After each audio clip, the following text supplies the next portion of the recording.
Tudo bem? Eu sou o Celso e esse é mais um Nós do Trânsito diferente, em que eu estou sozinho.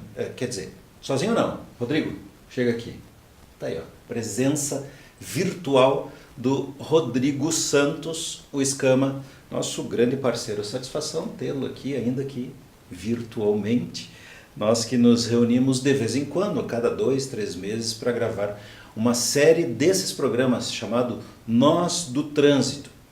E hoje eu vou destacar, aproveitando que eu estou sozinho, é só eu mesmo que vou falar, vou destacar um assunto que deu uma boa coincidência aqui. O Pedro Souza Neves tinha sugerido no e-mail que falássemos sobre boletim de ocorrência. E ontem eu atendi, gravando um áudio aí, uma entrevista à distância com o pessoal da Rádio Jovem Pan de São Paulo, justamente sobre esse assunto. A matéria da Jovem Pan tem mais a ver com os boletins de ocorrência das violências mais gerais, genéricas, né, de todas as cidades brasileiras. E o Neves aqui, o que ele me falou é do boletim de ocorrência do trânsito. Bem, em ambos os casos nós temos uma situação muito parecida, tanto a utilidade de se fazer o registro, quanto a necessidade de que o registro seja feito. Então vamos lá. Numa analogia, e eu vou lembrar disso que uma vez eu e o Rodrigo até tínhamos, quando falamos num assunto parecido com esse, o exemplo que veio, um exemplo didático, por isso faço essa analogia, é com um restaurante. Ora, que quantidade de comida fazer no restaurante? Se já há um histórico, né, se já sabem que todas as segundas-feiras ao meio-dia vem em média 150 pessoas no restaurante, na terça-feira é um pouquinho mais, na quarta-feira um pouquinho menos e assim por diante, quem compra os ingredientes, quem prepara a comida e quem serve sabe fazer essa programação e execução com mais precisão, com menos desperdício, vai ser mais eficiente, porque conforme esta variação, que é esta estatística que dá, até mesmo o número de pessoas, no caso do restaurante, isso fica bem claro, né? Quantos garçons tem que ter para atender no restaurante. Tudo ganha mais precisão, tudo fica otimizado. Ora, as ações da fiscalização de trânsito ou das ações policiais, né? Por isso que eu disse que serve para qualquer área dessas que demandam o registro em boletins de ocorrência, consegue-se ganhar uma precisão, uma eficiência.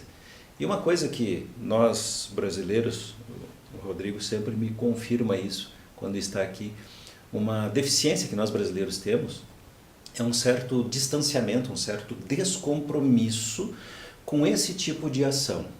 Ora, que é boletim de ocorrência? Eu não tenho tempo para isso, o outro lá que faça. Bem, quando você é a vítima, aí você fica bem doido, né? Você quer porque quer fazer o boletim de ocorrência porque relaciona que o boletim de ocorrência vai lhe dar um atendimento imediato. Nem sempre é assim. Porém, a utilidade do boletim de ocorrência é um benefício coletivo. Se não, vejamos. Determinada área da cidade tem, em determinados dias da semana, um fluxo maior de veículos.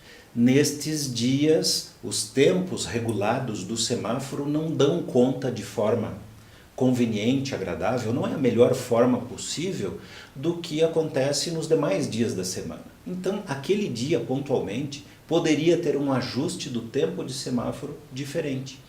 Mas como é que quem programa os tempos de semáforo aí na sua cidade vai fazer esse cálculo se não tem referências? Bem, num caso como esse, bastaria um técnico ficar fazendo medições, contando o número de veículos e teria-se uma informação capaz de permitir essa otimização. Agora, no caso de violências como, por exemplo, um assalto, né? Falando aqui não só da violência do trânsito de forma mais ampla, no caso, por exemplo, da ocorrência de assaltos, as polícias que cuidam disso querem saber desse mapeamento, essa distribuição na área geográfica, ou seja, no espaço, mas também no tempo. É sábado de madrugada, é domingo na parte da tarde, é segunda-feira na parte da manhã. Esse tipo de informação permite alocar no tempo e no espaço os recursos necessários para que o atendimento ocorra de forma mais pontual, tal como acontece lá no restaurante, né? Porque é prejuízo para o dono do restaurante se fizer comida demais e é prejuízo ainda maior se fizer de menos e clientes forem embora porque acabou o feijão, o arroz, o bife, sei lá. Dentro desse exemplo cabe tudo. No caso do restaurante é um prejuízo econômico, né? Emocional, você se incomoda, se irrita. Mas no caso da segurança, pode ser a diferença entre um trânsito seguro, com fluidez, entre uma área que pode deixar de ser violenta aí na sua cidade. Então é papel de todo cidadão fazer o boletim de ocorrência, certo? E como que se faz isso? Cada cidade tem uma particularidade, mas tem um número de telefone que é geral e que vai te colocar em contato com quem pode, quem tem na ponta da língua ali, no outro lado do telefone, tem condições de lhe indicar. Isso não é conosco, diz que 192. Isso não é conosco, diz que 181. Esse número é o 190.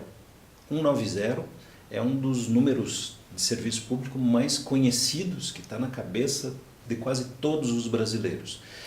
E se você discar para o 190, você tem um caminho para fazer o boletim de ocorrência. Ah, mas eu tive um pequeno acidente de trânsito só, um carro esbarrou no meu e houve pouco prejuízo material, inclusive eu já acertei, né? Já me acertei com a outra pessoa. Faz ou não faz o boletim de ocorrência? Nesse caso, seria bom fazer para, né, compor uma estatística mais confiável dos pequenos acidentes. Mas é óbvio que não é tão importante quanto um acidente que aconteceu num local e, por exemplo, alguém foi atropelado e o motorista do carro, atropelador, fugiu, se evadiu do local. Sim, mas quem que tem que fazer o boletim de ocorrência daí? Ou a vítima ou qualquer uma das testemunhas. Tanto que quando há um acidente de trânsito, desses comuns que acontece todos os dias, se não há um acordo entre as partes, cada um pode fazer o seu registro.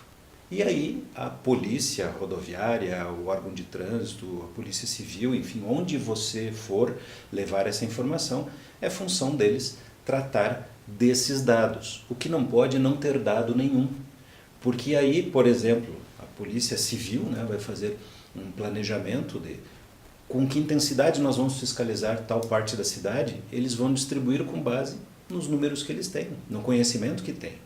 Então, se numa determinada rua acontecem muitos assaltos que nunca são notificados, nunca é feito boletim de ocorrência, para a polícia, aquela ali não é uma região que mereça atenção.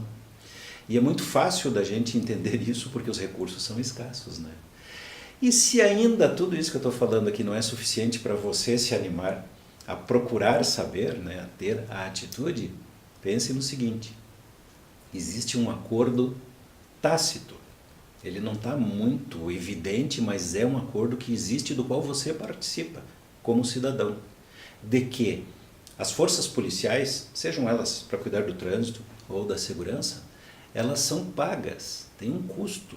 São executadas por funcionários públicos. E sabe quem paga a conta?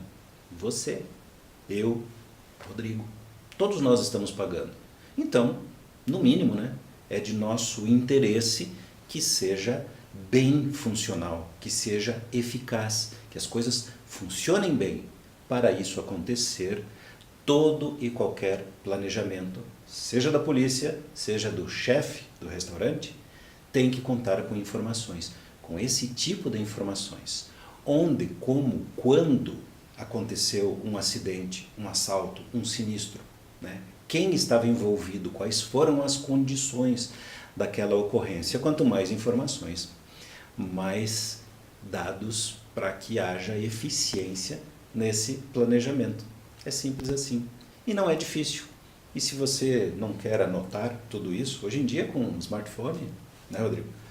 A tecnologia está aí para nos ajudar, né? É fácil colocar lá, é muito fácil. Aliás, né, você pode até conversar com o Google conforme o teu aparelho, e com a Siri, no caso do iPhone, e pedir qual é o número do serviço de registro de assalto à mão armada. Vai vir lá ou 190, ou se houver um serviço mais pontual, mais específico, para o caso que você está relatando, vai vir essa informação. Isso é cidadania. É por isso que lá na autoescola faz parte do currículo, na formação do condutor, esses números básicos. Qual é o número que você tem que discar lá, são sempre 3 dígitos, né? Para chamar a ambulância, o serviço do SAMU ou do SIAT, se houver aí na sua cidade. Qual é o número para chamar a polícia militar? E vários outros serviços que daí tem uma diversidade de números, ok? Não precisa aprender todos, mas vá nessa dica. Se você discar 190, você entrará num caminho que vai lhe levar até o ponto de utilidade para que você possa exercer a sua cidadania. Como eu e o Rodrigo fazemos aqui. Mesmo quando o Rodrigo não pode vir, ele está aqui, nos ajudando. Bem, esse é o Nós do Trânsito. Muito obrigado pela audiência. Assine aí o canal, curta, compartilhe, critique, ponha as suas ideias aí. Será um prazer para a gente estar falando aqui do seu nome, da sua participação e respondendo ou tratando dos assuntos que você está sugerindo. É isso aí. Tchau.